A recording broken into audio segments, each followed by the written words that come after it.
तो हमें इस सरासर जगत से बारे में सोचना होगा। न केवल मनुष्य, न केवल जीवों, न केवल जंतुओं के बारे में, बल्कि पूरी जीवन विविधता के बारे में हमें सोचना होगा। एक ग्राम स्वराज का एक मॉडल था हमारा गांव। विवाद नहीं थे, गांव के लोग मिल बैठ करके पंच परमेश्वर के सामने उन समस्याओं का समाधान करते थे। तालाब की भूमि आरक्षित होती थी, खलिहान की भूमि आरक्षित होती थी, गौचर की भूमि आरक्षित होती थी, खाद का गड्ढा आरक्षित होता था। गांव का पूरा सॉलिड वेस्ट खाद के गड्ढे में जाएगा, फसल खलिहान में आएगी, गौचर भूमि गाय के चराने के लिए उपयोग में आएगी। कोई व्यक्ति व्यक्तिगत रूप से उस पर काबिज नहीं हो सकता था। और गांव में हर व्यक्ति ने या तो अपना सोख्ता बना के रखा हुआ था या फिर गांव की नाली गांव के बाहर कहीं जाकर के दूर उसको बहा दिया जाता था। आवश्यकता भी कम थी। लोग प्रकृति की पूजा करते थे, जल स्रोत की पूजा करते थे। हर उस पवित्र कार्य को हम लोगों ने अपनी आराधना से जोड़ा था जो मनुष्य के जीवन के लिए और जीव सृष्टि के लिए उपयुक्त था। कौन सा ऐसा जीव है जिसको हम सनातन धर्मावलंबी किसी न किसी देवी देवता के साथ न जोड़ते हो? कौन सा ऐसा है? और हमारा पूरा जीवन ही उस पूरी यानी जीव जगत के साथ जुड़ी हुई थी। हमने पेड़ों की भी पूजा की है, उनके साथ भी हमारे ऋषि परंपरा ने तो हमें यही बात कही कि पीपल को नहीं काटना चाहिए, बरगद को नहीं काटना चाहिए। पीपल में किसी देवता का वास बता दिया, बरगद में किसी का वास बता दिया, नीम, आम, अन्य सभी में किसी न किसी का वास बता, यहां तक कि दूबा में भी बता दिया, उसकी भी पूजा करनी है। यानी पूजा किसकी? जिसका हम संरक्षण कर सकें। यह भी बता दिया कि पहला जो ग्रास है वो गाय का होगा, अंतिम ग्रास होगा कुत्ते का।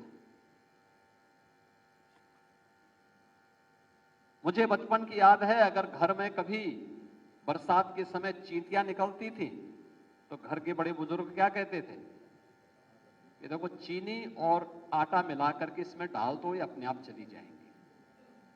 और हम आश्चर्य करते थे, जैसे ही चीनी और आटा थोड़ा सा वहां गिरा दिया, वे कुछ देर में सब गायब हो जाती थी,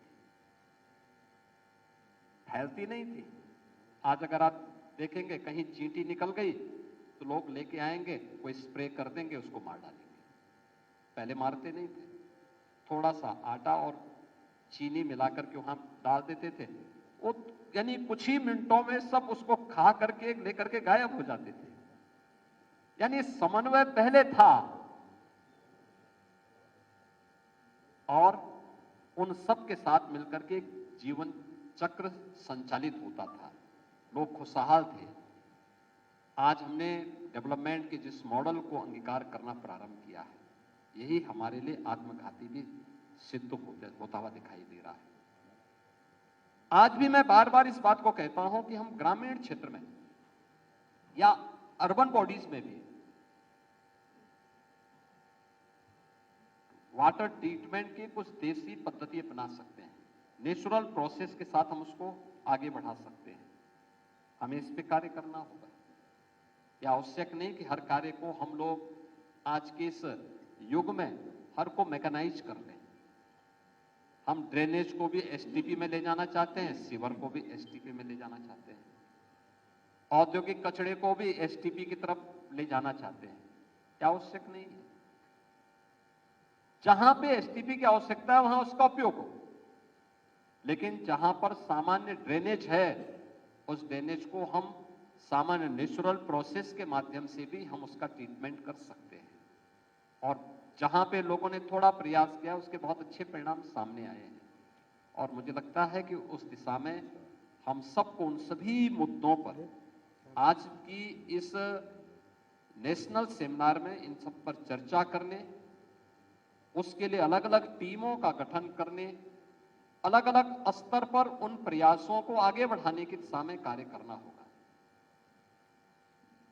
मुझे कभी कभी जीवों के उस अचानक बदले हुए व्यवहार को देख करके आश्चर्य होता है। याद रखना, कोई जंगली जानवर अचानक हिंसक नहीं होता, अचानक हिंसक नहीं होता है, कारण जरूर होगा कोई। उसका कारण क्या है?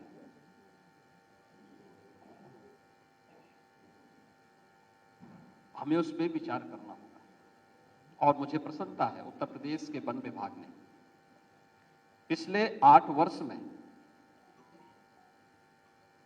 210 करोड़ से अधिक वृक्षारोपण के कार्यक्रम को आगे